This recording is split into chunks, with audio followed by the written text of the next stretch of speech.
Alright, everybody, I'm going to try to make this review as quick and short and as painless as possible because I just can't seem to find the strength to actually give this pay-per-view my full attention as far as the review goes.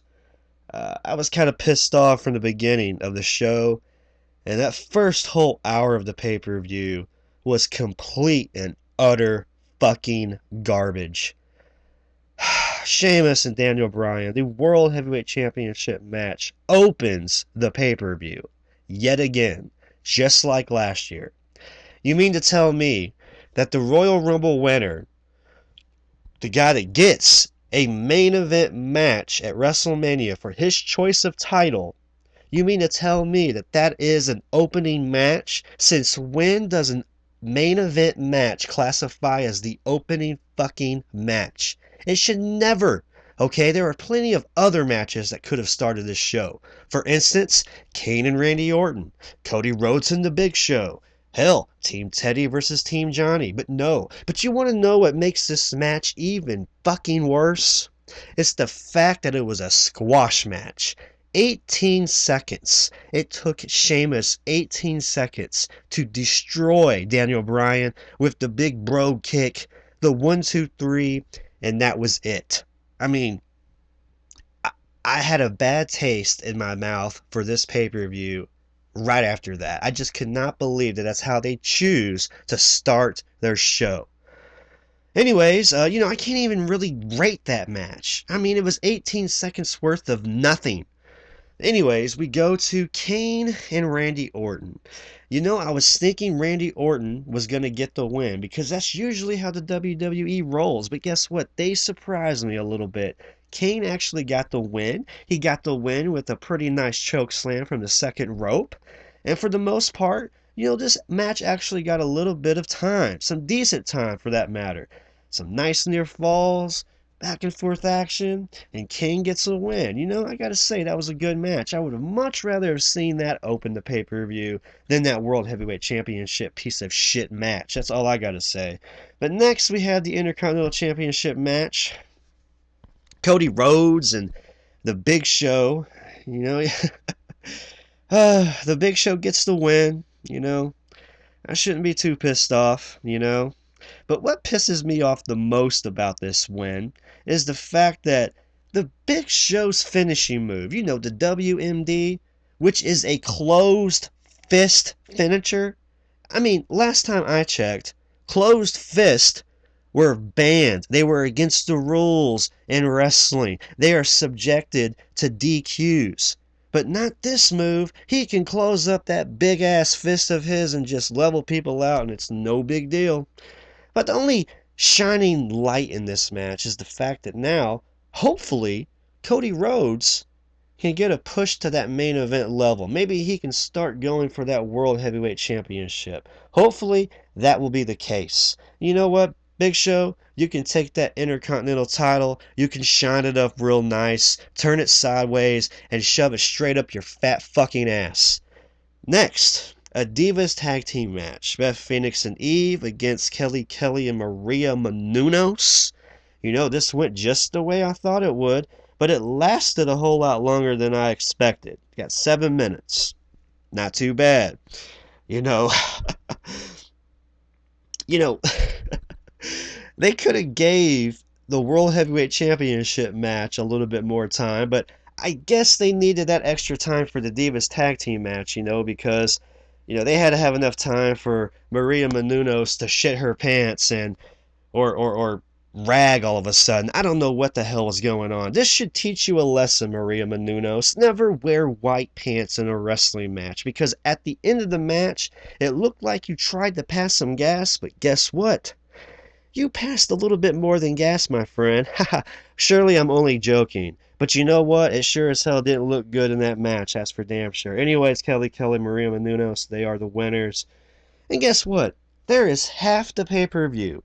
Half of the pay-per-view. The first 4 matches are done in the first freaking hour. And I gotta say, after that first hour, I was kind of livid. I was like, this cannot be going this way. This is supposed to be one of the greatest WrestleManias of all time. But anyways, there was a glimmer of hope when I heard JR come out to commentate. I was like, okay, it's gonna get good. And then we had the Hell in a Cell match. The end of an era match. Shawn Michaels, the special guest referee. Triple H and The Undertaker going one-on-one. And I gotta say, this was a great match. I love the amount of time it got, 31 minutes. We got to see just a little bit of blood, which it was cool in my book. But you know what got gratuitous? You know what got old? The freaking chair shots. Good God, man. It was like a chair shot fest. One chair shot after the other. I mean, The Undertaker's back was completely fucked. It had welts and all kinds of bruising, after just a few of those chair shots from Triple H. And, guess what happens? Just like all of Undertaker's matches go, it was exciting. You had a bunch of false finishes. You didn't know if Triple H was going to get that win or not. But guess what? Undertaker pulls out the victory. He gets the 1-2-3 on Triple H after an awesome tombstone. And, Shawn Michaels, he was an alright referee, I guess, but he was really wanting to stop that match, for The Undertaker. Because, Triple H was just leveling The Undertaker in the first half of the match. I mean, chair shot after chair shot after chair shot. Shawn Michaels wanted to stop that match, but he didn't do it, which was good, I guess. But other than that, I knew it was going to happen. I knew The Undertaker was going to get that win. 20-0. That was a great match. Next up, Team Johnny, Team Teddy. Went just the way I wanted it to. Team Johnny gets the win. Miz hits the skull-crushing finale on Zack Ryder. Of course, this happened after Eve gets into the ring and tries to do the woo-woo chant with Zack Ryder, and the ref tries to get her out. It distracts Zack Ryder, which gives The Miz an opportunity to hit that skull-crushing finale, getting the 1-2-3. And then the funniest part after the match was when Eve kicks Zack Ryder right up in the balls, and she walks right on out. I thought that shit was funny. But Team Johnny wins the match. John Laurinaitis is now the sole GM for both Raw and SmackDown. This is going to be great, guys. I can't wait to see what John Laurinaitis is going to do. Next, without a doubt, the match of the night. The WWE Championship match, Chris Jericho and CM Punk. This was a damn good match. I loved it. Back and forth, false finishes. And CM Punk pulls out the victory, gets the win over Jericho, and it was a damn good match. I loved it. I can't really say anything bad about this match, and I'm not.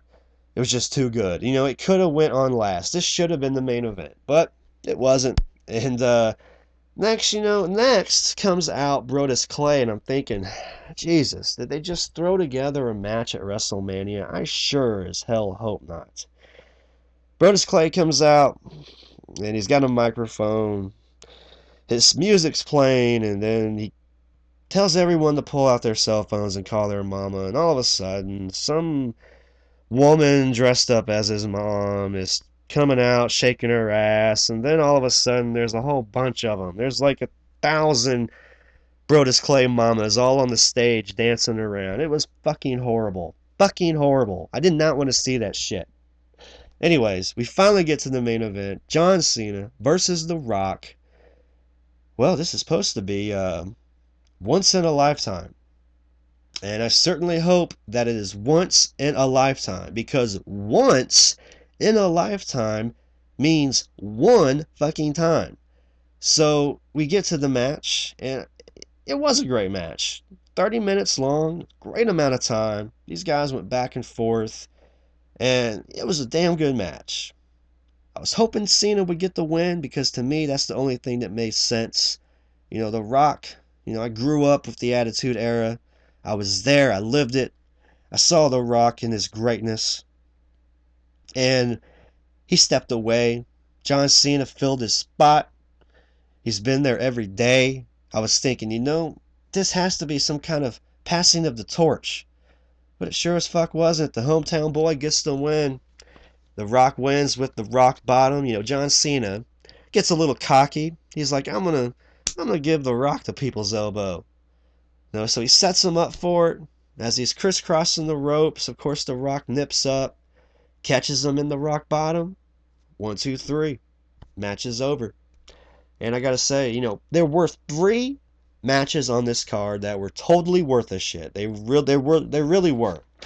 Those matches, of course, was Triple H and The Undertaker, CM Punk and Chris Jericho, and John Cena and The Rock. Those matches are worth watching. As far as everything else goes, fuck it. You know, WWE, you can kiss my ass. You know, you have a 4-hour show, and you can't even give us 2 hours of fucking wrestling. You know what I'm talking about? 4-hour show, and you can't even give me 2 hours worth of ring action. Piss poor on your part, WWE. Piss fucking poor.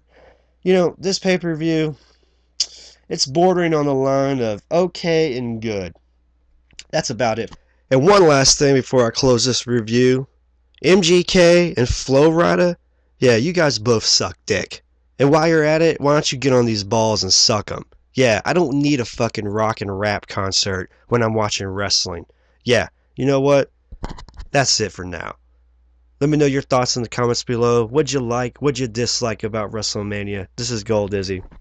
Peace out.